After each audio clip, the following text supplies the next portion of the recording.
आता भारतीय क्रिकेटप्रेमींच्या चिंतेत भर घालणारी एक बातमी समोर आली आहे, कारण ऑल इंडिया लष्कर-ए-तैयबा या अतिरेकी संघटनेच्या हिटलिस्टवर भारतीय संघाचा कर्णधार विराट कोहली आहे असं कळतंय आणि त्यामध्ये त्याची कागदपत्र एनआयच्या हाती लागली आहेत असं देखील या रिपोर्ट्समधून कळतंय। हिटलिस्टमध्ये या व्यतिरिक्त काही बडे नेते देखील आहेत अशी माहिती कळतेय।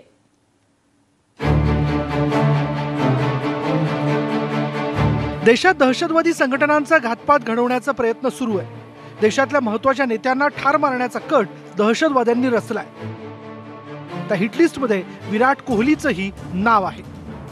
कोझिकोडच्या ऑल इंडिया लष्कर-ए-तोयबाच्या हाय पॉवर कमिटीनं देशभरातल्या महत्त्वाच्या व्यक्तींवर हल्ल्याचा कट रचलाय। एनआयला मिळालेल्या चिठ्ठीत राष्ट्रपती रामनाथ कोविंद, पंतप्रधान नरेंद्र मोदी, गृहमंत्री अमित शाह, संरक्षण मंत्री राजनाथ सिंग, भाजपचे ज्येष्ठ नेते लालकृष्ण अडवाणी, राष्ट्रीय सुरक्षा सल्लागार अजित डोवाल, सरसंघचालक मोहन भागवत यांच्यासह अनेक दिग्गज नेत्यांचा समावेश आहे। याच यादीत विराट कोहलीचंही नाव आल्यानं एकच खळबळ उडाली आहे। या यादीत विराट कोहलीचं नाव कोणत्या कारणामुळे आलं याबद्दलची कोणतीही ठोस माहिती सुरक्षा यंत्रणांकडून देण्यात आलेली नाहीये। ऑल इंडिया लष्कर-ए-तोयबा हे नाव भारतात नवीन असलं तरीही याची सूत्र ही पाकिस्तानमधूनच हलवली जात असल्याची शक्यता आहे। काश्मीरमध्ये 370 कलम हटवल्यानंतर पाकिस्तानचा तीळपापड झाला। मात्र दहशतवादामुळे आंतरराष्ट्रीय स्तरावर बदनाम झाल्यामुळे विराट कोहली आणि अन्य दरम्यान विराट कोहलीसह महत्त्वाच्या नेत्यांची सुरक्षा वाढवण्यात आली आहे। Bureau report, news 18 Lokmat. पुढची बातमी आपण बघणार आहोत। रविवारी अमेरिकेच्या सैनिकांनी आयएसचा म्होरक्या अबू अल बगदादीचा खात्मा केला होता आणि नंतर बातमी चर्चेत होती आणि यावरून अनेक तर्कवितर्क देखील लढवायला सुरुवात झाली होती।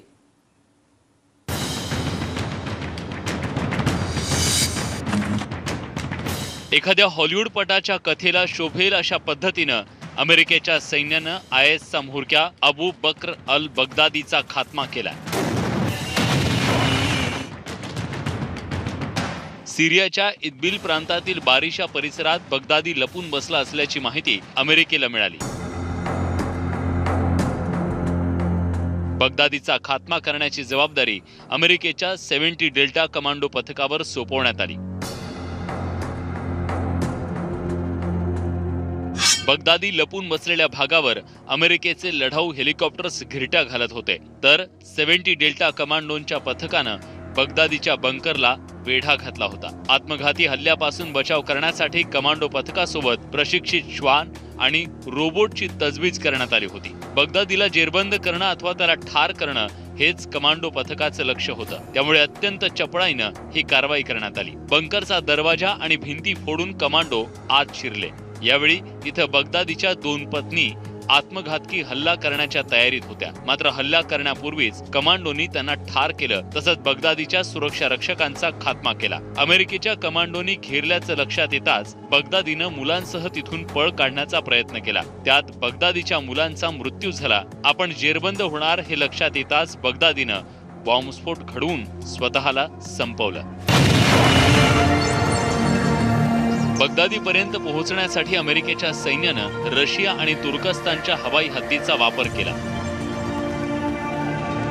तसंच या ऑपरेशनसाठी चिनूक आणि ब्लॅक हॉक्स या हेलिकॉप्टर्सचा वापर केला। ही सगळी कारवाई अमेरिकेचे राष्ट्राध्यक्ष डोनाल्ड ट्रम्प आपल्या कार्यालयात बसून पाहत होते। बगदादीच्या खात्म्यानं आयएसला मोठा दणका बसलाय। Bureau report, news 18 Lokmat. आणि रिपोर्ट नंतर एक ब्रेक घेऊन आपण परत बातमी बघणार आहोत। इंदापूरमधल्या कामधेनू सेवा परिवाराकडून एक अनोखा उपक्रम दरवर्षी राबवला जातो त्याविषयीची।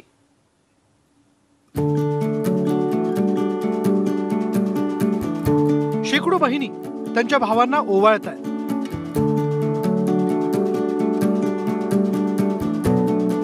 शहीद जवानांच्या पत्नी आणि मातांची दिवाळी भाऊबीज दणक्यात साजरी व्हावी यासाठी समाजाच्या विविध स्तरातले भाऊ पुढे सरसावलेत। हजारांपेक्षा जास्त विधवा महिलांना बहीण मानून त्यांना बांगड्या भरल्या जातात। याच शहीदांची पत्नी अखाली वैध्यत्व आलेल्या महिलांचा यामध्ये समावेश आहे। एकाच वेळी अनेक महिलांना बांगड्या भरतानाचं हे दृश्य कधीही पाहण्यात आलं नसेल। तसंच या बहिणींना साडीची भेट दिली जाते, त्यांच्या मुलांना नवीन कपडे भेट दिले जातात। समाजाचं हे दातृत्व पाहून सगळेच सद्गतीत झालेत। कपडे, ड्रेस, कपडे, बूट, वह्या, सॅक अशा पद्धतीचे सॉक्स सर्व म्हणजे शिक्षणाच्या उपयोगी जी वस्तू लागतात त्या प्रत्येक वस्तू कामधेनू सेवा परिवाराकडून आम्हाला मिळतात. सण साजरा करत असताना समाजातला कोणताही घटक दुःखी असू नये ही भावनाच सामाजिक भान जिवंत असल्याचं लक्षण आहे.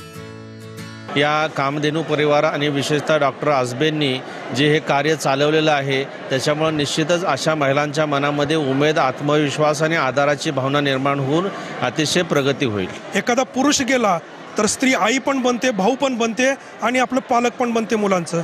पण घरातली आई जर गेली तर घरातल्या जगातल्या कुठल्याही पुरुषाला, देवाला सुद्धा आई होता आलं नाही. त्यामुळे त्यातली आई जगावी याच्यासाठी माझी जी साडी आहे भाऊबीजेची त्या बहिणीला खऱ्या अर्थानं उभारी देते. स्नेह आणि प्रेमाचा हा सोहळा असल्यानं बांगड्या भरणारे कासार 1 रुपयाही घेत नाहीत. मागील 9 वर्षांपासून कोणताही मोबदला न घेता सचिन काटकर या बहिणींना बांगड्या भरतात.